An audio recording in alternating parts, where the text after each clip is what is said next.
Oke,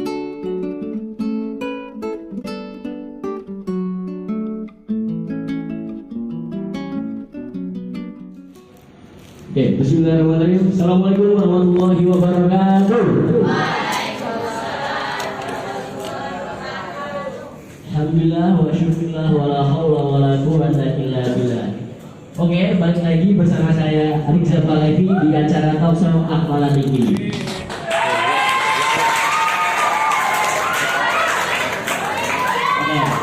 Mungkin sebelum memulai saya ingin memberikan jargon terlebih dahulu agar kita semua dan penonton semua semangat. Setuju?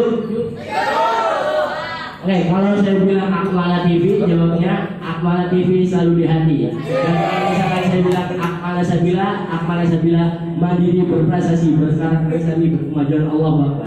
Oke, coba ya. Akmala TV. Akmala Sabila mandiri berprestasi berkemajuan Allah Bapa.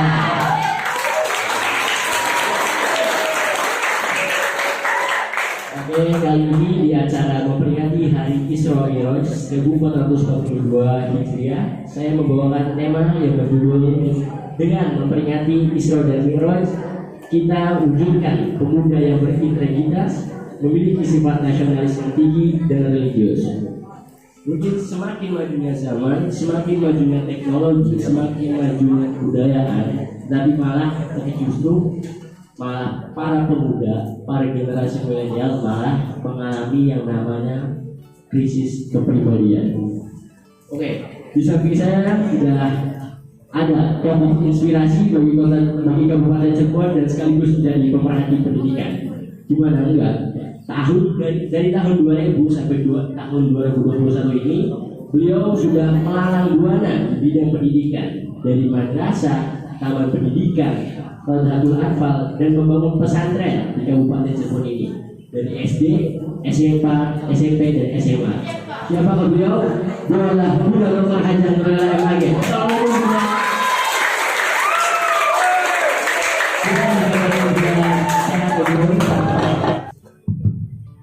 Oke, terima kasih ya. Luar biasa hari ini. Di samping saya adalah Ketua OSIS dari SMP Akmal Sabila.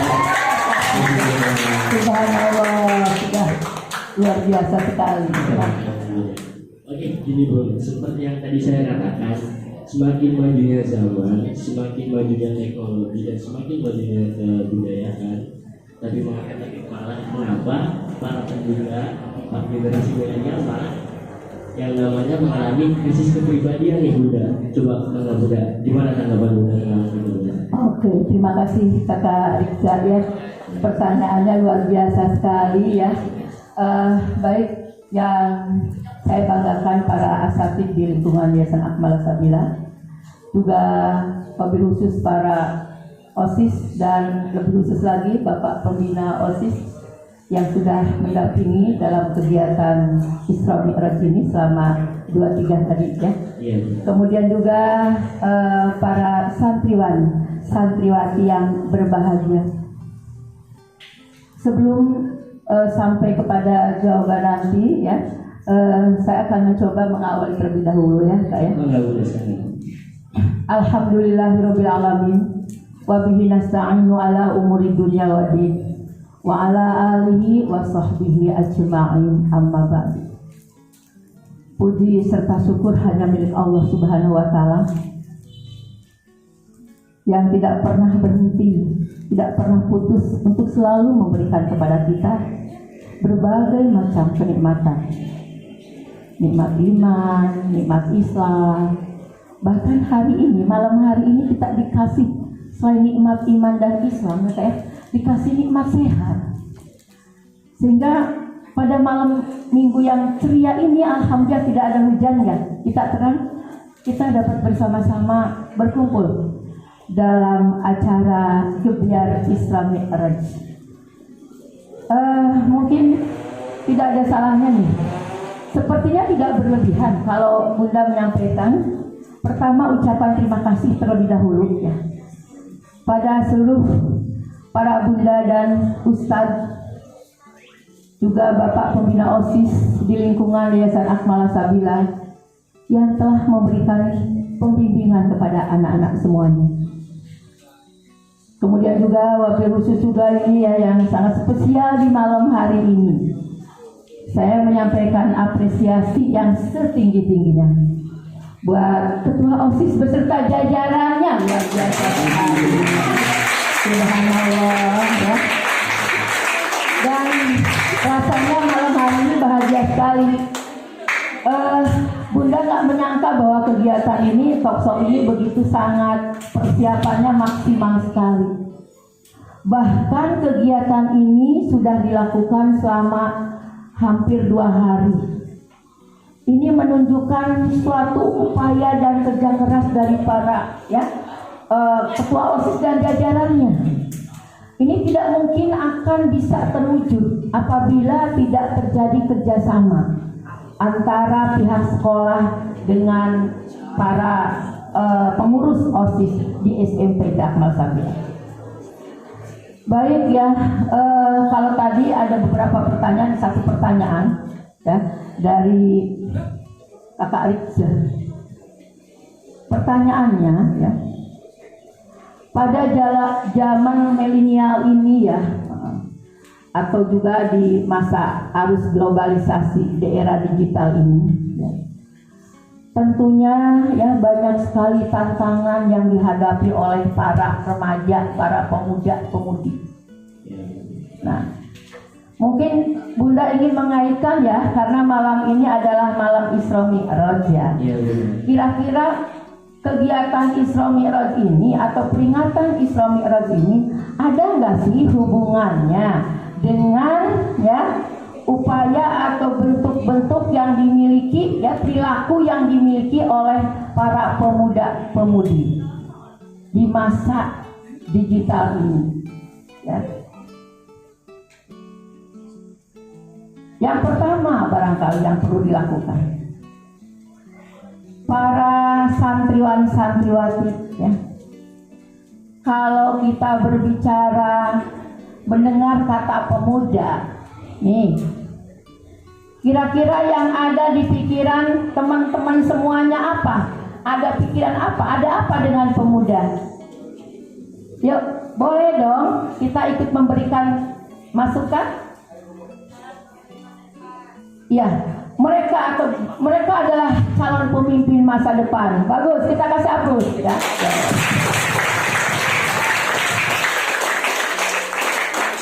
Karena di tangan mereka lah 10 tahun, 15 tahun yang akan datang, kakak-kakak ini adalah mereka yang akan melanjutkan perjuangan dan kepemimpinan bangsa ini ya. Maka kalau kita mengatakan tadi ya bahwa pemuda itu adalah pemimpin masa depan, bangsa ini kakak ingin jadi bangsa yang maju, bangsa yang bermartabat, bangsa yang berperadaban. Maka kemudian tidak mungkin kalau bangsa ini ingin maju, ingin bermartabat kalau dipimpin oleh pemuda yang letoy, alias apa? Ya. Jadi pemuda yang tidak punya greget apa-apa, ya. Pemuda yang malas, culas, ya, Kakak Rika ya, betul ya? Iya, benar-benar. Ya, jadi pemuda itu kita siapkan jadi pemimpin ke depan itu. Kakak itu sekarang tuh harus menjadi pemuda yang kuat mentalnya, kuat spiritualnya, kuat memiliki sosial kemasyarakatannya. Tuh ya. Kekuatan mental spiritual itu tidak mungkin akan bisa terwujud oleh kakak-kakak semua di sini tanpa adanya perjuangan. Ya, benar-benar. Ya, oke, Kakak Rizka. Jadi kalau perjuangan itu ya, kalau tadi ada yang membacakan ya dalam surat ya Al-Isra ya. Boleh Bunda bacakan ya Kak ya. A'udzu billahi minasyaitonir rajim. Bismillahirrahmanirrahim. Subhanallazi asra bi'abdihi lailam minal masjidil harami ilal masjidil aqsa ilal masjidil aqsa alladzi barakna haulahu linuriyahu min ayatina innahu huwas samiul basir. Nah, kalau kita mendengar ayat ini, surat Al-Isra ini, ya, Bunda akan memberikan tiga hikmah yang bisa diambil dari surat Al-Isra ini. Yang pertama adalah berisi tentang perjuangan. Artinya ketika Nabi Muhammad SAW dari Masjidil Haram di malam hari diperjalankan oleh Allah, kemudian menuju Masjidil Aqsa, kemudian diangkat oleh Allah, diperjalankan dari mulai langit ke-1 sampai dengan Sidratul Muntaha, langit ke-7. Itu adalah sebuah perjuangan, tidak mungkin Nabi itu diberikan kemuliaan oleh Allah tanpa Allah memberikan sebuah ujian dan cobaan, yakni adanya atau diperjalankan dari Masjidil Haram, Masjidil Aqsa yang kemudian ke langit 1 sampai dengan langit ke-7. Itu kan perjuangan. Dan perjuangan itu ketika diangkat sama Allah itu keadaan Nabi itu dalam kondisi yang bersih hatinya, Kak. Jadi yang namanya manusia nih, kalau kita ingin jadi mulia, modalnya adalah hatinya yang bersih. Sudah bersih betul Muhammad itu. Apalagi pada saat itu Nabi Muhammad diberikan ujian oleh Allah, yakni adanya atau ditinggalkan oleh orang-orang tercintanya. Jadi sebelum Isra Mi'raj itu maka posisi Nabi pada saat itu sedang merasakan amul huzni, tahun duka cita, sedih. Ditinggal pertama oleh pamannya. Siapa Kak pamannya? Siapa? Abu Thalib atau Abu Muthalib? Abu Thalib. Kemudian ditinggal pula oleh istrinya Siti Khadijah. Bayangkan Siti Khadijah adalah seorang istri yang selalu mendampingi suaminya dikala berjuang untuk menegakkan agama, untuk memajukan agama. Siti Khadijah adalah perempuan yang kaya raya. Beliau adalah saudagar, perempuan yang pada saat itu kekayaannya berlimpah ruah, dan beliau mau dinikahi oleh Nabi Muhammad SAW yang kemudian hartanya habis untuk diperjuangkan, dipersembahkan untuk berjuang membantu dakwah Islamiyah Nabi Muhammad SAW. Demikian juga Abu Muthalib yang pamannya yang dari semenjak kecil itu selalu mengasuh merawatnya juga demikian ditinggal. Betapa sedihnya pada saat Nabi. Dalam kondisi kesedihan itulah diberikan oleh Allah Nabi Muhammad itu dimuliakan melalui perjalanan atau diperjalankan dari Masjidil Haram, Masjidil Aqsa, kemudian ke langit ke-7. Pasti ada yang tahu ceritanya, Kak, pernah dengar kan? Jadi ketika pertama di langit pertama dipertemukan oleh malaikat Jibril, karena berangkatnya dengan malaikat Jibril, kemudian dipertemukan oleh malaikat Jibril kepada Nabi Adam. Nabi Adam itu adalah Nabi yang pertama, bapaknya Nabi, bapaknya kita manusia semua, kan begitu. Demikian juga di langit kedua, ketiga dan seterusnya itu diperlihatkan berbagai macam kejadian-kejadian yang bakal nanti itu semua di antara kita itu ya, semua manusia pada zaman nanti itu ya akan ada yang terprosok dalam hidupnya.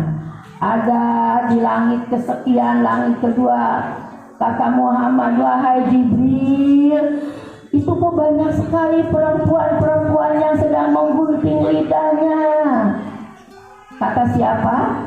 Kata Nabi Muhammad, wahai Jibril, ada apa gerangan dengan mereka perempuan yang selalu menggunting lagi, panjang lagi, digunting lagi, sambil dia menjerit dan teriak? Apa jawaban malaikat Jibril? Wahai Muhammad, itu adalah mereka para wanita yang kesukaannya pada saat di dunia itu suka gosip. Siapa nih? Suka ngerumpi. Bunda mah gak setuju, wanita aja, laki-laki juga banyak lah. Iya. Tapi mudah-mudahan di sini gak banyak, di luar yang banyak ya. Nah, ternyata itu adalah gambaran ya. Demikian juga di langit berikutnya ya, ada lagi ya gambaran. Gambaran itu banyaknya perempuan lagi, karena memang penduduk manusia dunia itu banyak perempuan. Ternyata perempuan yang menusuk dengan besi yang panas dari mulai ujung dari sini bawah sampai ke atas ya. Yang kemudian Muhammad ya, Nabi Muhammad itu begitu sangat kagetnya. Wah, Jibril, ada apa lagi ini? Gerangan kok begitu wanita itu menusuk ya dari mulai ya bawah sampai ke atas sambil teriak menjerit-jerit.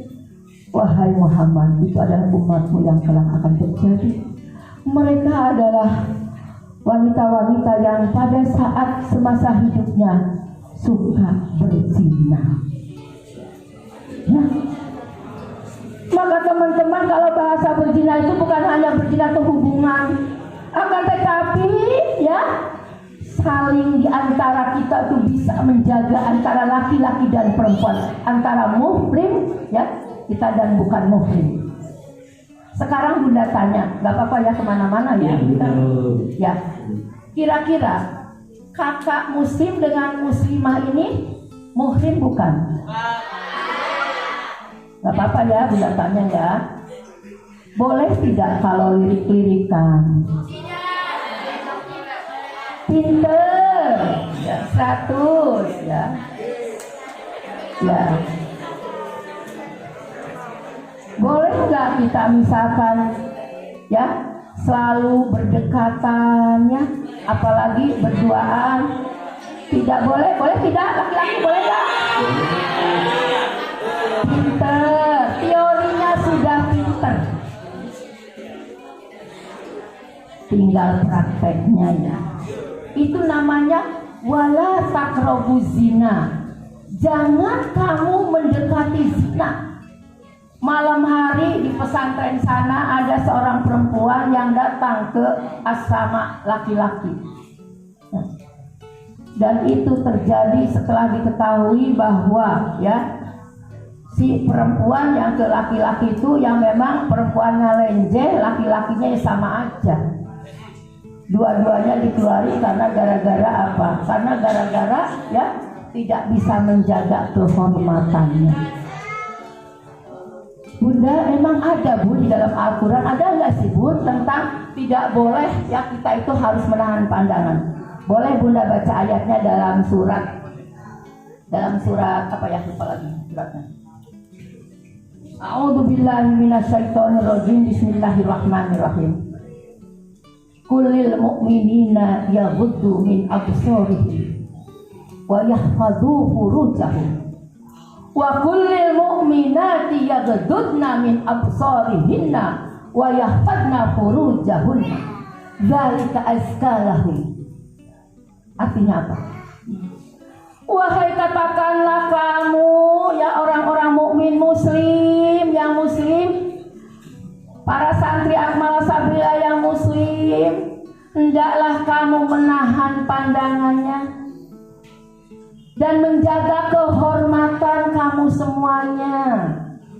Jangan laki-laki ganjen juga laki-laki. Di sini tidak ada di Akmal Sabila. Pengennya tuh ke asrama perempuan aja, bukan di sini, di yang lain. Nah ini ya, apalagi kita tidak menjaga kehormatan kita. Tahu lagi tidur ya, keliling-keliling lihat yang ngintip yang tidur. Hal-hal yang seperti inilah yang akan mengakibatkan terhadap perzinahan, walaupun itu dalam gejala atau bentuk-bentuk yang mendekati zina.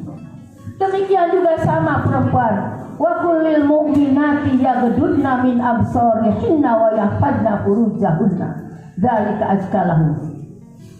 Perempuan, ada perempuan di sini? Perempuan yang solehah? Alhamdulillah. Suka kakak-kakak ini yang muslimah ini suka ngobrol sama perempuan, laki-laki, aduh.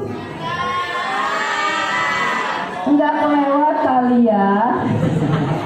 Kayaknya kalau belum ke kantin ke laki-laki ya, kayaknya udah gatel banget. Aduh, kayaknya mata tuh udah kayak. Insya Allah di sini nggak ada.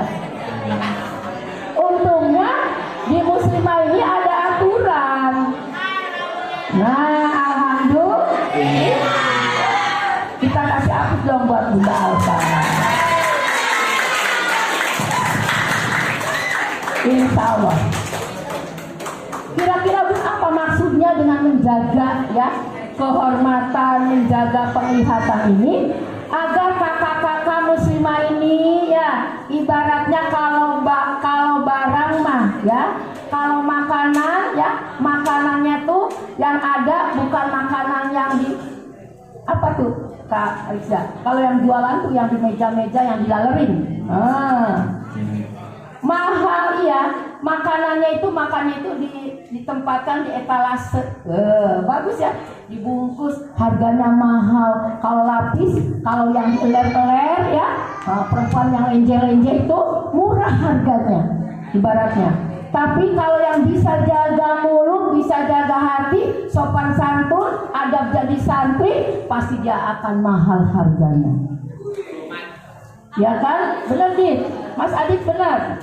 Nah, jadi siapa yang akan menghargai diri kita? Ya kita sendiri. Kalau iya betul kan? Kalau misalkan kita yang namanya perempuan atau laki-lakinya, udah tidak ada sopan santun ya, dengan laki-laki kayak dengan perempuan pegang-pegang dan sebagainya. Aduh, itu asem, cepat asem. Astagfirullahaladzim. Ya, mudah-mudahan ini hari ini ya kayak setelah kita ya bersama-sama mendengarkan ya talk show ya, bersama Kakak Rizza ini, paling tidak kita ingin mempraktekkan lah, kan begitu ya? Oke. Oleh karena itu, yang ingin disampaikan pada hari ini adalah pertanyaan Kakak Rizza tadi, apa yang harus dimiliki oleh kita pemuda yang para pemimpin bangsa ke depan. Yang pertama adalah kita ambil ya hikmah dalam surat itu adalah Allah Subhanahu wa taala melalui ya malaikat Jibril, kemudian dengan Nabi Muhammad itu adalah diturunkannya perintah sholat. Yang pertama ya, apa sih ya dengan perintah sholat itu ya, apakah memang itu merupakan suatu yang sangat penting bagi kita? Gimana Kakak Rizza?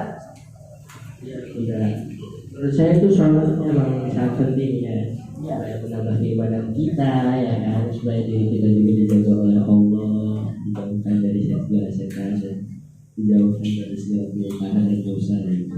Iya, bagus sekali. Kita kasih hapus dong buat Rizza. Jadi pemuda-pemudi itu dikatakan bagus, hebat apabila sholatnya berkualitas.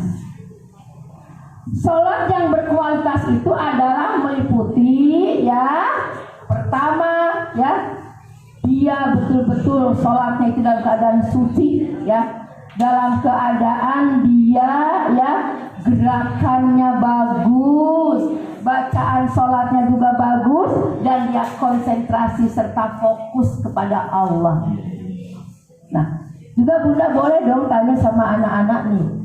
Anak-anak, kira-kira sholatnya anak-anak itu, kakak-kakak ini, apakah berdampak terhadap ya perilaku? Tidak.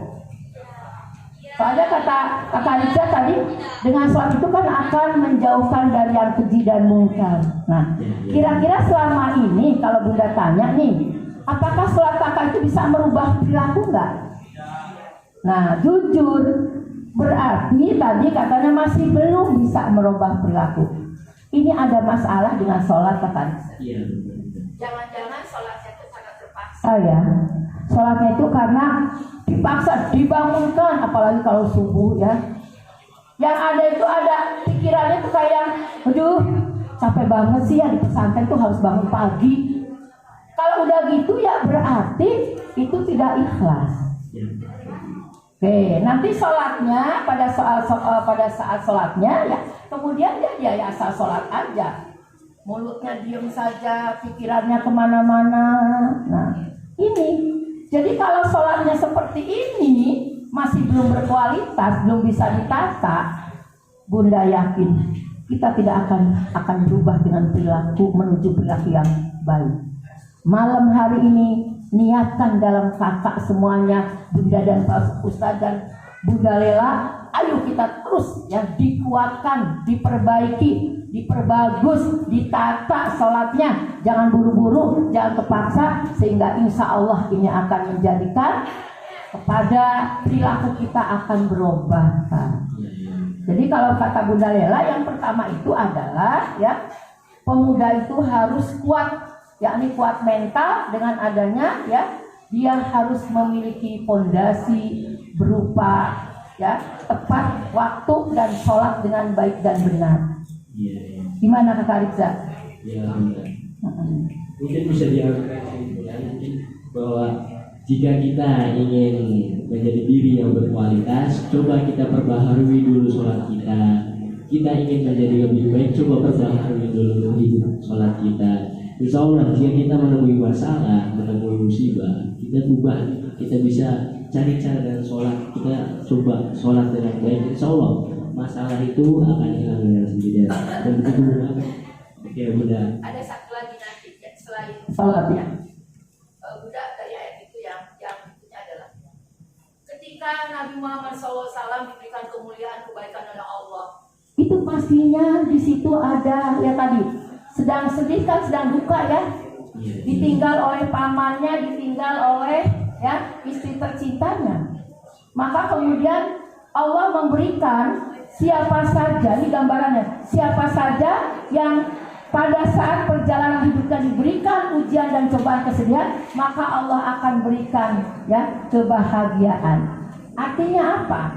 Artinya kakak-kakak semuanya, kalau di pesantren ini, kalau di SMP Akmal Sabila, perjuangan kakak itu luar biasa. Dari mulai pagi hari ya, dari mulai tahajud sampai dengan tidur itu betul-betul berkualitas sekali ya.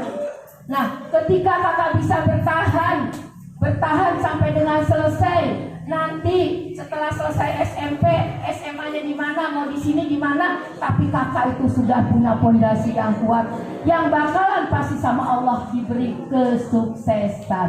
Jadi orang sukses itu Kakak Rizza dan teman-teman semuanya harus dibekali dengan penderitaan dulu, dengan kesulitan dulu maksud Bunda ya. Dimana setelah kesulitan ada kemudahan, setelah kesedihan ada kebahagiaan. Itu barangkali Bunda tidak harus banyak Kak. Kakak semuanya malam hari ini tidak harus diberikan sama Bunda yang banyak, tapi Bunda ingin kakak kepada kakak semuanya, pemuda harapan bangsa itu adalah pemuda yang mampu menjadi sosok ya yang berintegritas, yang fondasinya adalah dibangun dengan sholat 5 waktu, sholat sunnah, puasa sunnah. Insya Allah ini akan membantu ya untuk membangun menjadi pemuda harapan bangsa di era milenial ini. Amin. Oke. Udah nggak kerasa, udah malam aja ya udah. Oh iya, udah. Mungkin saya cukupkan sampai sini aja. Semoga apa yang dikatakan oleh Bunda Lela gak hanya diterima di kuping saja, tetapi semoga apa yang dikatakan oleh Bunda Lela bisa dirasapi oleh penonton semua. Oke. Sebelum penutupan, mungkin saya akan cek jargon lagi. Apa TV? Apa Sabila?